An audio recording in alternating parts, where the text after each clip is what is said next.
Hello guys, welcome back to சிந்தை வாழை YouTube channel. இந்த வீடியோ நம்ம என்ன பார்க்க போகிறோம் அப்படின்னு பார்த்தீங்கன்னா, ஒரு வழியாக என்னோடய ஃபைல் ஒர்க்கெல்லாம் நான் முடிச்சிட்டேன். இது வந்து தேர்ட் செமஸ்டருக்கான ஃபைல் இது. இது என்ன போட்டிருக்குன்னு பார்த்தீங்கன்னா, செல்ஃபியில் எடுக்கிறதுனால உங்களுக்கு அது தெரியாது. அடல்ட் ஹெல்த் நர்சிங் இது வந்து ஃபஸ்ட்டு புக்கு. இப்போ நம்ம இந்த இதோட ஃபைல் ரெக்யர்மெண்ட் எல்லாமே முடிச்சாச்சு. ரொம்ப ரொம்பவே கஷ்டப்பட்டு முடிச்சிருக்கேன். ஏன்னா ரொம்ப ஒரு மாதிரி அசால்ட்டாகவே இருந்துட்டேன். என்னடா இதானே பார்த்துக்கலாம் அப்படின்னு நினச்ச மாதிரி இருந்தேன். பட் பார்த்தா தான் தெரியுது, எழுதி பார்த்தா தான் தெரியுது ரொம்ப டைம் எடுக்கும் போல். நெக்ஸ்ட் செம்லையும் நமக்கு இந்த மாதிரி ஒரு ஃபைல் ஒர்க் இருக்குது. முடிஞ்ச அளவுக்கு நம்ம அதை சீக்கிரமாக முடிக்கலாம். சரி, ஓகே. அப்புறம் இந்த வீக் ஃபுல்லாகவே நான் ஒரு வீடியோவே போடல. ஏன்னு பார்த்தீங்கன்னா, கொஞ்சம் ஹேர் கட் பண்ணிட்டேன், அதனால் போட முடியாமல் போச்சு. ஏன்னு பார்த்தீங்கன்னா, நான் ஃபங்கை எடுக்காதீங்கன்னு கடைக்காரர்கிட்ட சொன்னேன். ஆனால் அவர் காதில் தப்பாக பட்டுச்சா என்னன்னு தெரில. நான் லைட்டாக மட்டும் எடுங்கண்ணே அப்படின்னு தான் சொன்னேன். ஆனால் அவர் ஃபுல்லத்தையும் எடுத்து விட்டார். ஃபங்கு பாலாவாக இருந்த என்ன ஒரு மாதிரி டோமர் பாலாவாக ஆக்கிட்டார். சரி, மனசு ரொம்ப இதாகிட்டு. சரி கைஸ், இப்போது எங்கள் வீட்டிலேருந்து யாராவது பார்த்துருந்தீங்கன்னா தலையில் என்ன வைக்கலான்னு கேட்பீங்க. மணி இப்போ 2:30. ஸோ என்ன இது வைக்க முடியாதுப்பா. சரியா, வேறு என்னன்னு பார்த்தீங்கன்னா, இன்றைக்கி தான் கொஞ்சம் சந்தோஷமாக இருக்குது மனசு. ஏன்னா இத்தனை நாளுக்கு அப்புறம் ஒரு ஃப்ரீயாகவே எதுவுமே பண்ண முடியல. இப்போது ஏதாவது இன்ஸ்டாவில் ரீல்ஸ் ஏதோ பார்க்குறோம் அப்படின்னு பார்த்தீங்கன்னா, என்னடா நம்மளாம் முடிக்கலையே அப்படின்னு ஒரு ஃபீல் இருந்துகிட்டே இருந்துச்சு. சரி, ஓகே, எப்படி அதை முடிச்சிடணும் அப்படின்னு சொல்லிட்டு உட்காந்து நானும் எழுதி பார்த்தேன். தூக்கத்தில் இல்லாமல் எழுதுனா தூக்கம் நம்ம நைட்டு மிட் நைட்லலாம் உட்காந்து எழுதும்போது என்ன ஆகுதுன்னா, தப்பாக எழுதி வச்சிடுறேன். என்னத்தையும் எழுதுறேன், திடீர்னு கிறுக்கி வச்சிடுறேன். திரும்ப பேப்பர் தூக்கி தூர போட, திரும்பி எழுத எல்லாமே முடிச்சிட்டேன். இப்போ நான் சந்தோஷமாக தான் இருக்கேன். நாளைக்கு காலேஜ் போயிட்டு வந்தால் தான் தெரியும் என்ன நடக்குது. ஏன்னா ஒன்றுமே சைன் வாங்கலை காய்ஸ். அதான் இருக்கிறதுலே ஒரு பாவமான விஷயம். இது பாருங்கள், எல்லாமே சைன் வாங்காமல் இருக்கும். மேம் வந்து சைன் இங்கே போடுவாங்க, எந்த சைனுமே வாங்காமல் என்னமோ சிபி மட்டும் முடிச்சிருக்கேன். சிபினா கிளினிக்கல் ப்ரெசன்டேஷன் நம்ம வந்து டீச் பண்ணோம். அதுக்கான சைன் மட்டும் பென்சில்ட்டு பண்ணுவாங்க, அது மட்டும் வாங்கியிருக்கேன். ஆனால் நான் கேஸுக்கு எதுக்குமே சைன் வாங்கலை. எல்லாத்துக்கும் சைன் வாங்க ட்ரை பண்ணேன். பட் ஆனால் மேம் வந்து என்ன பண்ணிட்டாங்க, கரெக்ஷன் கொடுத்துருக்காங்க. மேக்ஸிமம் நான் ஒரு 4 கேஸ் கிட்ட நான் சப்மிட் பண்ணேன். பட் இருந்தாலும் எதுவுமே சைன் கிடைக்கல. ஏன்னா உள்ள அங்கிட்ட இருந்து கரெக்ஷன் இருந்துச்சு. ஸோ அந்த கரெக்ஷன்லாம் இப்போ திரும்பி சரி பண்ணி வேறு பேப்பர் வச்சு எழுதி திரும்பி அதே தான் ரெட்டிங்க்கு எதாவது இருந்ததுன்னா அந்த ரெட்டிங்கோட பேப்பரை ஃபுல்லாக அப்படியே கம்ப்ளீட்டாக நம்ம சேஞ்ச் பண்ணி வேறு பேப்பர் வைக்கணும். ஸோ அதெல்லாம் வச்சுட்டு இன்றைக்கி தான் எல்லாத்தையும் முடிச்சிருக்கேன் கைஸ். கொஞ்சம் மனசு ரொம்பவே சந்தோஷமாக இருக்குது. இப்போது நாளைக்கு நம்ம காலேஜ் போகணும். எங்களுக்கு ஒரு புதன்கிழமை வேறு ஒரு கான்ஃபரன்ஸ் வருது. சரி, ஓகே. நீங்கள் இப்போது நர்சிங் யாராவது சூஸ் பண்ணோம் அப்படின்னு நினச்சிங்கன்னா, இப்போ 12th முடிச்சிருப்பீங்க நிறைய பேர், என் சப்ஸ்கிரைபர்ஸ் எல்லாரும். இந்த வீடியோ வியூஸ் போதான்னு கூட தெரில. சரி, ஓகே, முடிச்சிருப்பீங்க. உங்களுக்கு நர்சிங் சூஸ் பண்ணோம் அப்படின்னு நினச்சிங்கன்னா, தயவு செஞ்சு யாராவது நர்சிங் படிக்கணும்ட்டு ஒப்பீனியன் கேட்டு ஜாயின் பண்ணுங்கள். தேவையில்லாமல் வந்து நீங்களாவே வந்து வழியில் மாட்டிக்காதீங்க. ஏன்னா அந்த அளவுக்கு நல்லது தான், நல்ல ஃபீல்டு தான். சரியா, நான் எதுவும் சொல்ல மாட்டேன், நல்லா சூப்பர் ஃபீல்டு, வரேன்னா வாங்க. ஆனால் எதுக்கு ஒருத்தங்க இந்த மாதிரி நர்சிங் படித்தவங்கள்ட்ட கேட்டுட்டு ஒரு 5 நிமிஷம் பேசிவிட்டு அவங்க லைஃப் எப்படி இருக்குது அப்படின்னு சொல்லிட்டு கேட்டு அப்புறமா உள்ள வாங்க, ஜாலியாக இருக்கும். ஓகேவா? அப்புறம் இன்னொரு கைஸ், நம்ம ரிசல்ட் வந்துச்சு. என்னென்னு பார்த்தீங்கன்னா, ஃபஸ்ட்டு செம்மு கொஞ்சம் அடி வாங்கி, சரி ஓகே, செகண்ட் செம்மில் எல்லாத்தையும் முடித்து தாண்டி வந்தாச்சு. இப்போது செகண்ட் செம்மில் நல்ல ரிசல்ட் வந்துருச்சு, பாஸ் ஆகியாச்சு. ஃபஸ்ட்டு இயர் கிளியர் ஆகிடுச்சு. இன்னும் நம்ம எழுத போகிறது வந்து செகண்ட் செமஸ்டரு, செகண்ட் இயருக்கு தேர்ட் செமஸ்டரு. நைட் நேரமாக கொஞ்சம் மண்டை கலருது. ஓகே கைஸ், இப்போ நம்ம என்ன பண்ண போகிறோம்னா, தேர்ட் செம்முக்கு நம்ம இப்போ ப்ரிப்பேர் ஆக போகிறோம், மென்டலி அண்ட் ஃபிசிக்கலி அண்ட் அவர் ஏதோ கைஸ் நம்ம எப்படியாவது இந்த தாட்டி படித்து நல்ல மார்க் எடுக்கணும். நான் நிறைய டைம் படிக்கிற வீடியோலாம் இனிமேல் அப்லோட் பண்ணலான்ட்டு இருக்கேன். படிக்கிற வீடியோனா என்னால் படித்ததை யாருக்காவது சொல்லித்தர போகிறேன். ஏன்னா நானே கொஞ்சம் அரைகுறையாக தான் படிப்பேன். பட் இருந்தாலும் உங்களுக்கு நான் சொல்லித்தர போகிறேன்.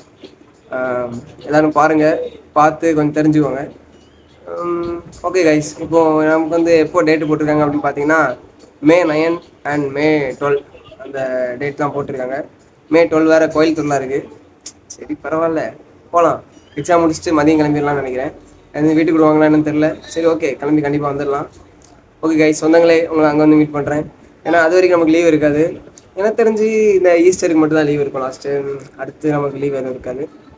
நான் வீட்டுக்கு போய் கிட்டத்தட்ட ஒரு 1 மந்த்துக்கு மேலே ஆகும்னு நினைக்கிறேன். ஆமாம், எஸ். ஏன்னா நான் போன வாரத்துக்கு இந்த வீக்கு சாட்டர்டே சண்டே லீவ் தான். பட் போக முடியாது. போன வாரம் எல்லாருமே போனாங்க. ஆனால் இருந்தாலும் நம்ம போக முடியாத ஒரு சுச்சுவேஷன். எதனால் அப்படின்னு பார்த்தீங்கன்னா, சரி எழுதலாம்னு நினச்சிட்டே இருந்தேன். ஆனால் இங்கே இருந்து பார்த்தா தான் தெரியுது, எழுதவே தோணலை. சரி கைஸ், இப்போ இந்த ஃபைலை முடிக்கிறதுக்கு நான் எவ்வளோ போராட்டத்தை தாண்டினேன்னு நான் சொல்கிறேன். போஸ்டிங் போயிட்டு வருவேன், ரொம்ப டயர்டாக இருக்கும். இன்றைக்கி வேணாம் நாளைக்கு எழுதலாம் அப்படின்னு ஒரு மாதிரி அசால்ட்டாகவே இருந்துட்டேன். ஃபஸ்ட் இந்த ஃபைல் வந்து எப்படி வைக்கணும் அப்படின்னு பார்த்தீங்கன்னா, ஃபஸ்ட்டு 24 hours எழுதணும். 24 hours அன்றைக்கி உள்ள ஒரு நாளுக்குள்ள பிளான் ஒரு பேஷண்ட்டுக்கு அந்த கேஸ்க்குள்ளதை எழுதி, அப்புறம் அடுத்த நாள் வந்து நம்ம என்ன பண்ணோம்னா, அதை அடுத்த நாளில் அதை நம்ம சைன் வாங்கிட்டு அதில் ஏதாவது கரெக்ஷன் சொன்னாங்கன்னா அதை எல்லாத்தையும் சேர்த்து நம்ம ஃபேராக வைக்கணும். Okay guys. ஆனால் இருந்தாலும் எனக்கு அந்த 24 எழுதுறதுக்கு எனக்கு அவ்வளோ இதாக இருந்துச்சு, ஏன்னு தெரியல. ஆனால் இப்போ தான் தோணுது 24 அப்போவே எழுதியிருக்கலாமே, ரொம்ப ஈஸியான விஷயமே அப்படின்னு தோணுது. எல்லா விஷயமே நமக்கு அப்படி பாருங்களேன், ஒரு மாதிரி ஒரு இதை கடந்து வந்ததுக்கப்புறம் தான் நமக்கு வந்து ஒரு மனசில் ஓகே நல்லா ஈஸி தானே இருக்குது. இப்போ எப்படின்னா நான் 10th கடந்து வந்தேன், 11th போகிறேன். 10th இது ஈஸியாக இருந்துச்சு 10th அப்படி யோசித்தேன். அது மாதிரி 12th வரேன், 11th ஈஸியாக இருந்துச்சுன்னு ஃபீல் ஆச்சு. 12th முடிச்சிருக்கேன். 12th நம்ம இவ்வளோ 5 மார்க்லாம் அவ்வளோ ஒரு பேஜுக்கு தான் எழுதுறோமே, நம்ம படிச்சுக்கலாமா அப்படின்னு தோணுது. இப்போ காலேஜில் இருக்கேன், இப்போ எதுவும் தோணல. காலேஜ் முடிச்சு போனதுக்கப்புறம் தோணுன்னு நினைக்கிறேன். ஏன்னா 5 மார்க்கு இங்கே பேரில் எவ்வளவோ இருக்குது, நம்ம எத்தனையோ பேஜ் 4-5 பேஜ் தாண்டி எழுத வேண்டியது இருக்குது. அப்படி எழுதினாலுமே நமக்கு 2.5 மார்க்கோ 3 மார்க்கோ 3 மார்க்லாம் தொட்டது கிடையாது. 2 மார்க்கோ 2.5 மார்க்கோ இல்லை 1.5 மார்க்கு இல்லை கண்டென்ட்டே தெரியாமல் ஏதாவது கதையாக எழுதி விடுவேன், முட்டை மார்க் கிடைக்கும். இப்படி தான் கைஸ் வாழ்க்கை போகுது. சரி என்னத்த சொல்ல. சரி இந்த வீடியோ இதோட முடிச்சுக்கிறேன். ரொம்ப வளவலன்னு போட்டு அடிக்க விரும்பல. எல்லோரும் நம்ம நம்ம சொந்தங்கள் தான், என்னை பிடிச்சவங்கலாம் பார்ப்பீங்க எவ்வளோ தூரம் வீடியோலாம். ஏன்னா தூங்க வேண்டிய டைம் வந்துருச்சு. சரி இந்த ஃபைலை முடிச்சது தான் ரொம்பவே மனசு ரொம்ப திருப்தியான விஷயமா இருக்குது இப்போதைக்கு. ஆனால் என்ன சைன் தான் வாங்கலை. சைன் நாளைக்கு இந்த மேம் எல்லாருமே போட்டு தந்தாங்கன்னா எப்பா முருகா கடவுளே நல்லா ப்ரே பண்ணிட்டு தான் போகணும். நாளைக்கு காலையிலே பக்தி பரவசமாக ஒரு திருநீரை வச்சு தைரியமாக போகணும். மேம் எல்லாம் போட்டு தருவாங்கன்னு நம்பி எல்லாமே பெர்ஃபெக்டாக எழுதி முடிச்சிட்டேன். ஆனால் என்ன திடீர்னு ஏதாவது நானே எனக்கு தெரிஞ்சு கோளாறாக ஏதாவது எழுதி வச்சுருந்தேன்னா கரெக்ஷன் கிடைக்கிறது ரொம்ப கஷ்டம். சரி பார்க்கலாம் கைஸ். லைஃப் எப்படி போகுது அப்படின்னு பார்த்தீங்கன்னா எப்படியோ போகுது, அது பாட்டு போயிட்டுருக்கு. டெய்லி டைம் அப்படியே போகுது. என்ன பண்ணுறது, டேட் வேறு வந்துருச்சு எக்ஸாமுக்கு. இன்னும் கொஞ்சம் நாள் அப்படியே படிக்க ஆரம்பிக்க வேண்டியதான் கைஸ், வேறு வழியே இல்லை. படித்தாதான். ஏன்னா அடல்ட் ஹெல்த் நர்சிங் அப்படிங்கிறது ஒரு சப்ஜெக்ட்டு. இதில் நாங்கள் என்ன படிப்போம் அப்படின்னு பார்த்தீங்கன்னா, நம்ம டிசீஸ் இருக்குல்ல, இப்போது பார்ட் 1 பார்ட் 2ன்னு சொன்னேன். அப்புறம் சொன்னேன்ல பார்ட் 1. அப்போ அந்த பார்ட் 2ல் என்ன படிப்போம்னா, இதில் என்னெல்லாம் படிக்கலையோ அந்த சிஸ்டத்தில் தான் அதில் படிப்போம். இப்போ ஃபஸ்ட்டு இதில் என்னெல்லாம் இருக்குது அப்படின்னு பார்த்தீங்கன்னா, நமக்கு வந்து ரெஸ்பிரேட்டரினா நம்மளோட மூச்சு அந்த விடுறது, அப்புறம் கார்டியோவாஸ்குலர் அப்படின்னா ஹார்ட்டை பற்றி படிக்கிறது, அப்புறம் இந்த மாதிரி ஸ்கின் இந்த கம்யூனிகபிள் டிசீஸ் அப்படின்னா நமக்கு வந்து இந்த தொற்று பரவுறது அந்த மாதிரி டிசீஸ்லாம் நம்ம படிக்கிறது தான் இந்த ஃபஸ்ட்டு இதில் எல்லா டிசீஸும் வந்துடும். நம்ம இதில் எப்படி சொல்ல, எல்லா டிசீஸுமே இதில் இருக்கும். நம்ம அந்த டிசீஸை பற்றி அதை எப்படி எதனால் வருது, அது வரதுக்குள்ள காரணம், அப்புறம் அது இந்த உலகத்தில் இது மாரி இருக்குது, எப்படி பரகுது, அந்த மாதிரி தான் படிப்போம். வேறு என்ன பார்த்திங்கன்னா, இந்த டிசீஸோட ஈட்டியாலஜி அதை சொல்லிட்டேன், எப்படி பரவுது எப்படி வருதுன்னு. அப்புறம் இது வந்தால் என்னென்ன சிம்டம்ஸ் இருக்கும், அப்புறம் இது வந்து எப்படி நம்ம உடம்புக்குள்ள வந்து சேருது அப்படின்னு பேத்தோபிசியாலஜி அப்படின்னு நாங்கள் படிப்போம். அப்புறம் இதுக்கப்புறம் கிளினிக்கல் மேனிஃபெஸ்டேஷன், அந்த நோய் தொற்றுக்கு என்னென்ன நமக்கு சிம்டம்ஸ் இருக்கும் அப்படிங்கிறத படிப்போம். அப்புறம் அதை எப்படி எதை மூலமாக கண்டுபிடிக்கலாம் அப்படிங்கிறத படிப்போம். அப்படியே ஒன்றா படித்து அதுக்கப்புறம் அதை எப்படி தீர்க்கலாம், என்னென்ன மருந்து கொடுக்கலாம், அப்புறம் நர்ஸாக இருந்து என்ன பண்ணணும், அப்புறம் அதை சர்ஜரி பண்ணால் என்ன பண்ணி சரி பண்ணுவாங்க, அந்த மாதிரி எல்லாத்துக்குமே ஒன்று இருக்குது. நாங்கள் அதை வச்சு சரி பண்ணுவோம் கைஸ். ஓகே, இதான் படிச்சுட்ருக்கோம். இன்னொரு சப்ஜெக்ட் இருக்குது மைக்ரோபயாலஜி அப்படின்னு. அது வந்து இந்த பாக்டீரியாவை பற்றி ஃபுல்லாக டீட்டெயிலாக படிக்கிறது. அதுவும் இதெல்லாம் எக்ஸாம் வரும். மைக்ரோபயாலஜியில் 2 பார்ட் இருக்குது. எப்படின்னா மைக்ரோபயாலஜி 1ல் அந்த பாக்டீரியா பற்றி படிப்போம். மைக்ரோபயாலஜி 2ல் என்ன படிப்போம் அப்படின்னு பார்த்தீங்கன்னா, நம்ம எப்படி சொல்ல, நர்சிங்க்கு தேவையான ரிலேட்டடாக மைக்ரோபயோ எப்படி கிளியர் பண்ணுறது அந்த மாதிரி படிப்போம் கொஞ்சம். ஓகே கைஸ், இதுதான் நம்ம லைஃப் போயிட்டுருக்கு. ஓகே, அடுத்த செம்மு ரொம்ப கஷ்டமான செம்மு அப்படின்னு சொல்கிறாங்க. ஏன்னா பிரேக் செம்மு, அதில் ஃபெயில் ஆகிட்டா ஏதோ இந்த மாதிரி 6 மாதம் பேக் அப்படின்னு சொல்கிறாங்க. அதுவும் நல்லா படித்து கிளியர் பண்ணணும். நீங்களும் எனக்காக அவங்க கடவுள்கிட்ட ப்ரே பண்ணிக்கோங்க. கண்டிப்பாக பாலபிரகாஷ் வந்து 4 இயர் கிளியர் பண்ணி பெரிய நர்ஸாக வெளியே வரணும் அப்படின்ட்டு. ஓகே கைஸ், இந்த வீடியோ உங்களுக்கு பிடிச்சிருக்குன்னு நினைக்கிறேன். பிடிக்காதுன்னு நினைக்கிறேன். பிடிக்கலன்னா நம்ம கமெண்ட்டில் சொல்லிட்டு போங்க. பிடிச்சிருந்தா லைக் பண்ணிட்டு போங்க. ரொம்ப நன்றி guys. Thank you for your lovable support and your care. Thank you guys. Bye bye. இன்னும் அடுத்த வீடியோவில் நம்ம என்ன சொல்ல போகிறோம் அப்படின்னு பார்த்தீங்கன்னா, ஒரு 2 பாட்டு பாடி வச்சுருக்கேன். என்ன ஒரு தெய்வங்கள் எல்லாம் பாட்டு பாடி வச்சுருக்கேன்.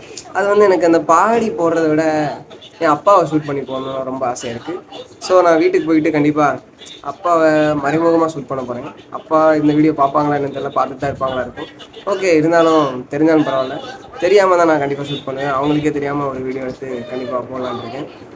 அந்த வீடியோ போடலான்னு இருக்கேன். அப்புறம் இன்னொரு பாட்டு மறுவார்த்தை பேசாதே, அந்த சாங் பாடியிருக்கேன். அந்த அது எப்படி ஃபங்க் இல்லை, ஸோ வீடியோ எடுக்க மனசு இல்லை. முடிவெட்டு வந்து ரொம்பவே சாட்டிஸ்ஃபேக்ஷனே போச்சு கைஸ். எப்படின்னா, நான் வந்துட்டு கடையில் இருக்கும்போது பார்த்துட்டே இருந்தேன். இப்படி இழுத்து இங்கே வச்சு ஒரு வெட்டு, இப்படி இழுத்து இங்கே வச்சு ஒரு வெட்டினா கைஸ். அந்த அண்ணன் வெட்டினதும் மனசே போச்சு. ஆனால் நினச்சேன், சரி நம்ம சொன்னதுனால விட்டுட்டு தான் வெட்டியிருப்பாரு அப்படின்னு நினச்சி, சரி அங்கே கடையில் வச்சு ஒரு மாதிரி சீவி விட்டாரு. சார் செமையாக இருக்கு அப்படின்னு சொல்லிட்டு கீழே வந்து பார்க்குறேன். ஃப்ரெண்டு சொல்கிறான், பரவாயில்லடா நல்லா தான் இருக்குது ரித்திக்கு அப்படின்னு சொல்கிறான் அவன். ஐயோ பரவாயில்லன்னு வேறு சொல்கிறானே, நம்ம மூஞ்சிக்கு இது போதும்னு வேறு சொல்கிறானே, சரி இப்போ கேவலமாக இருக்குன்னு சொல்லிட்டு வந்து கனலில் பார்க்குறேன் குளிச்சுட்டு. ரொம்ப சேடாக போச்சு கைஸ். எல்லோரும் சிரிக்கிறாங்க. ஃபங்கு பாலாவாக இருந்த என்ன இப்படி ஆக்கிட்டாங்களே. பின்னாடியே முடி இருந்து பார்த்துட்டு எனக்கு இப்படி பார்க்குறது ரொம்ப நல்லா இல்லை. சரி ஓகே கைஸ், இந்த வீடியோ பிடிச்சிருக்கும். பிடிச்சிருந்தா அப்புறம் சொன்னது பண்ணிடுங்க. Bye guys.